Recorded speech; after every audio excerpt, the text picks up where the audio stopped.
Update muna nga tayo sa mundo ng basketball, partikular na sa Gilas Pilipinas. Papalapit na nga ang sinalihang kompetisyon ng Gilas Pilipinas. Ito nga ang second Doha International Competition at naglabas na nga sila ng bracket.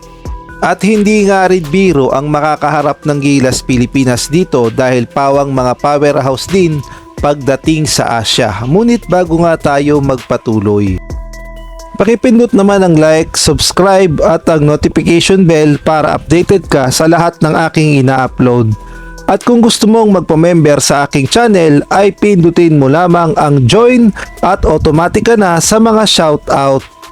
Naglabas na nga ng bracket ang Doha International Basketball Competition kung saan gaganapin nga ito sa Doha, Qatar, at gaganapin ito sa February 16 hanggang 14 at 4 na team nga ang maglalaban-laban, kabilang na nga dyan ang Qatar, Lebanon, Egypt at syempre ang ating Gilas Pilipinas. Magandang pampakondisyon nga ito para sa Gilas Pilipinas dahil alam nating lahat na magkakaroon pa ng third window kung saan makakaharap nga natin muli ang Chinese Taipei at gayon na rin ng New Zealand. Kaya naman napakaganda talaga na pampakondisyon ito para sa Gilas Pilipinas. At ang kanilang unang makakaharap, walang iba kundi ang host team na Qatar. At alam nating lahat ang history ng Qatar. Marami nga ang nagsasabi na gumagamit nga ito ng napakarami na naturalized player at ginagawa nga nilang mga local player. Kasi kung tutuusin, sa kanilang roster na inilabas ay karamihan ay mga Americans at hindi naman talaga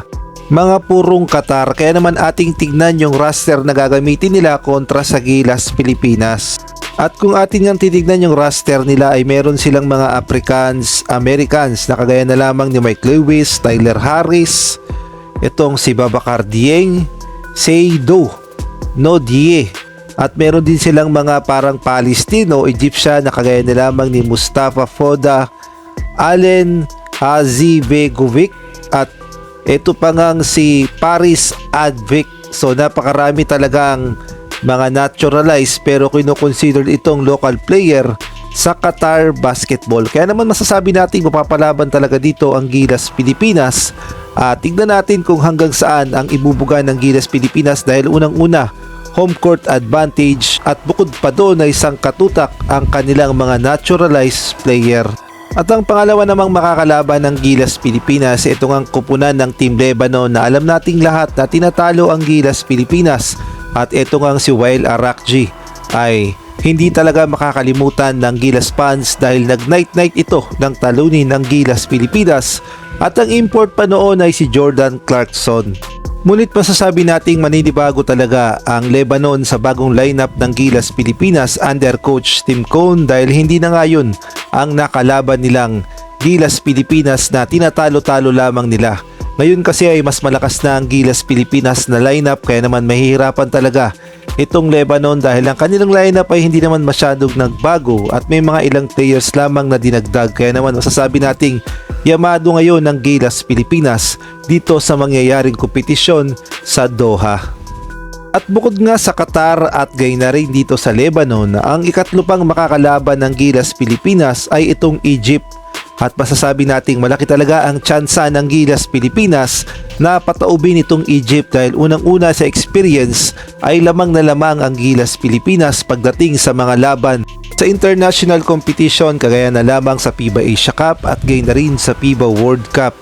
At masasabi nating malaki talaga ang tsansa ng Gilas Pilipinas na magkampiyon sa packet tournament na ito. Wag lamang silang madadaya o magkakaroon ng lutuan kagaya na lamang halimbawa kapag nakaharap nila ang Qatar sa semifinals o sa finals ng laban na ito ay sana naman ay maging patas ang referee sa Qatar at malaki ang tsansa ng Gilas Pilipinas na manalo sa packet tournament na ito. Samantalang ito naman ang schedule ng kanilang mga laban. At ang unang makakaharap ng Gilas Pilipinas ay ito nga ang kupunan ng Qatar. Saturday, February 15 sa ganap na 1:30 AM. At pangalawa naman ang Lebanon, Sunday, February 16, 11 PM. At ang pangatlo ang Egypt, Monday, February 17, 1:30 AM. Kaya naman suportahan natin ang Gilas Pilipinas at malay natin makuha nila ang kampyonato dito sa second Doha International Cup competition.